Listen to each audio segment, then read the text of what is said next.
Should taxes be increased only on the wealthy, the top 2% of income earners, as President Obama proposes? Or should taxes be cut across the board, as Governor Romney suggests? And how will either plan help the economy? Mr. Fitzgerald, let's start with you. Well, if we're going to get serious, whether you have a constitutional amendment or not, if you're serious about addressing the budget deficit issue, you're going to have to look at revenues as well as reforms of the expenditure process. The math simply will not work. The idea that you would come in and grow the economy by cutting taxes on the wealthiest people is just silly. We've tried it before, it failed. We have to do both, and it's going to cause pain, and it's time to be realistic about this. I think we should go back and look at the bipartisan commission that addresses, or actually two different bipartisan commissions that address this issue, the Bowles-Simpson Commission, as a starting place for serious discussions. We have to raise revenues. In the middle of a recession, you have to be very careful and responsible about how you do that. It would hurt the economy if you raise taxes on the middle class, which is what some people are proposing is actually part of the Romney plan. So we should not be raising taxes on the middle class right now. By the way, if we go off this fiscal cliff that Representative Buchanan voted for, it would be a gigantic increase in taxes, so we better get that thing fixed right away. But so I think we do need to look at that top 2% as a starting place for raising some revenues. And we have to do the hard work of looking at expenditures. We should not be increasing the military budget right now. We could work with our military leaders, and I've talked to them about this up at MacDill and other places, of ways of cutting back on military expenditures. That's a place to start.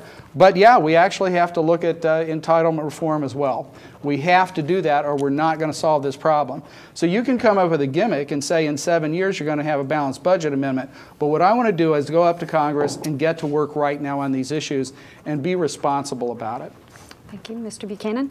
I know he wants to be responsible, but he's not reasonable because he doesn't know, Professor, you know a lot of things. You don't know much about what's happening in Washington. You can't get up there and be reasonable with these folks who have been trying to be reasonable for 50 years, and they've got nothing. We need a constitutional balanced budget amendment that will put in place in a matter of 7 years. Otherwise, I think we go bankrupt at some point in the future. I don't use that term lightly, but I'm very, very concerned as someone that's worked up there for the last 6 years and look at the mentality on both sides of the aisle. They're not willing to deal with it. The second thing we need to look at, and we are having these hearings, we need to revamp, simplify, flatten our whole tax code. We're having a lot of hearings with small businesses, larger companies, businesses that do business abroad, individuals. We've got to come up with a simpler, fair tax code. 73,000 pages is how many pages are on the tax code right now.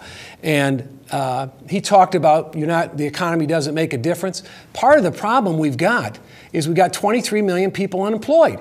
If we get half of those back to work, we cut the deficit in half. So you don't know what you're talking about as it relates to the importance of growing the economy. You can't grow at 1-2%. You go backwards. We've got to grow at 4 or 5%. The Chinese are growing at 8. We've got to raise our game, create a better environment, small businesses, help them be more successful. And then let me just say in terms of taxes, you want to tax the top 2%?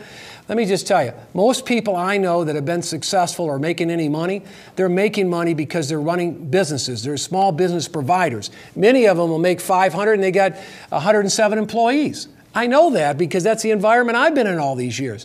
They don't hoard the money. They reinvest the money. They expand. They grow. They create more jobs. But you're going to take the money away from the job providers, especially in a period of time where we've got a slow growth economy right now. Why do you want to hurt job providers? So I say there's billions of dollars in tax loopholes. We need to go after them aggressively. That'll put more money in the Treasury. So I'm all about closing tax loopholes and looking at that seriously. That follows our next question, but first a rebuttal from Mr. Fitzgerald. First of all, Representative Buchanan consistently throughout this debate attributes things to me I didn't say and then attacks me for them. Obviously, getting the economy growing again is the best way to address this problem. Never said anything against it. All I said was the idea that giving tax cuts to rich people is the one and only way we can get the economy growing again is simply wrong. The evidence doesn't support that. That's his plan. That's not my plan. We need to get serious about getting the economy growing again. He's voted against every jobs bill out there. He's not done anything to fix it and make it go forward. Cutting taxes for the richest people is not an economic solution to the problems we're in. And we do need to grow the economy. We need to be investing in infrastructure. We need to be investing in people. We should be investing in education to expand our ability to compete with the Chinese in STEM disciplines. All of those things can be done right now, and we should be working on those things as part of an overall plan. Mr. Buchanan.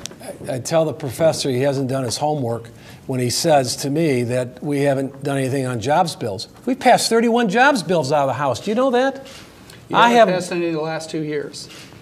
You're not doing your homework. You haven't passed any in the last 2 years. Out of the House, you're saying we haven't passed any jobs bills? No, the Congress hasn't. I'm because you haven't worked with the other side. I'm in the House.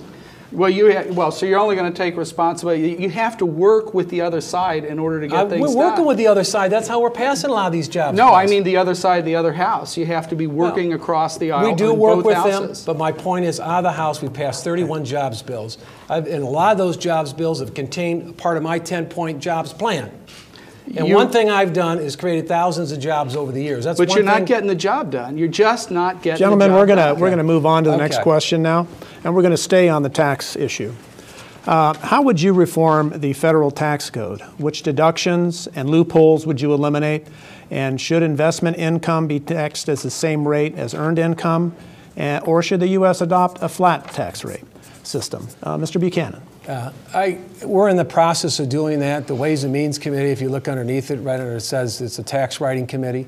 We haven't really addressed the taxes. There's a lot of special deals. There's a lot of special interest groups that get all kind of deals have been cut out over the last 10 or 15 years.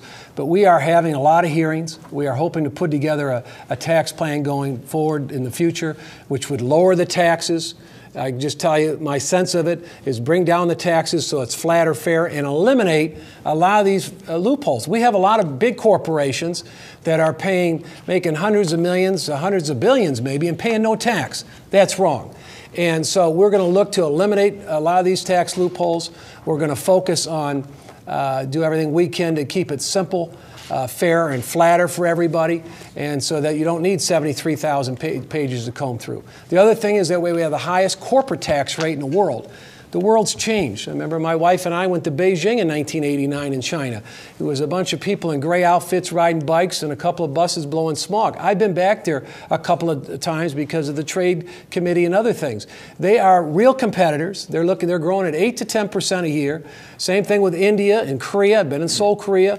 We have to raise our game, and one of the ways we've got to look at doing that is to have a competitive tax code in the world.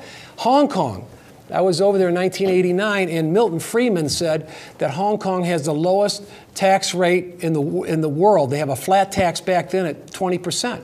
And so I was just over there a little bit ago, about a year or so ago, on a trade mission, and I asked the Minister of Commerce, we were talking, and I asked him about the tax rate we got into, and he said, well, we just lowered it to 15% flat tax rate. And I said, why would you do that? You're at 20. You guys have been fairly robust. He said, we have to be competitive in the world. We want to attract capital. We want to create more jobs and more opportunities. So we're at 35%. We have the highest tax rate in the world. So we need to simplify our whole tax code and make sure we're competitive, not just in the States, but abroad. Mr. Fitzgerald. Sure. First of all, let's understand what the heart of this. I actually agree that we need to get rid of all kinds of special interest tax breaks, and that we could make real progress on our revenue side of the issue if we did that. But let's understand what the root of the problem is. Right now, we have an appropriation process that rewards members of Congress for spending, and we have a revenue-raising process that rewards members for cutting taxes and giving special interest group tax cuts. Representative Buchanan is a major fundraiser for his party. He spends a lot of his time on the Ways and Means Committee actually out raising money. As we all know, he did a major fundraiser at NASCAR at the Daytona 500, turned around a few months later and proposed for them a tax cut. This is at the heart of a lot of these problems. Congress is broken. We don't need excuses. We need to fix that budget process. I absolutely agree. We should have a drastically simplified tax code. And I'll tell you what, theoretically, theoretically, I think the corporate tax rate could be much lowered, maybe 10%, certainly competitive with other countries.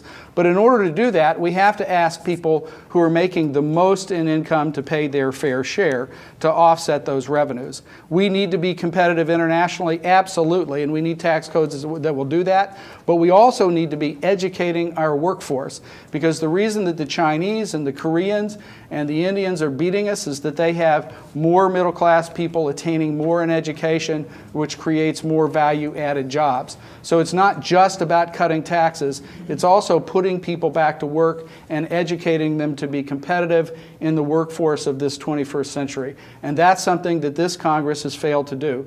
And Representative Buchanan has not been a part of that solution either. So yes, simplify the tax code, close up those tax loopholes, change the budget process, and let's also invest in people in this country.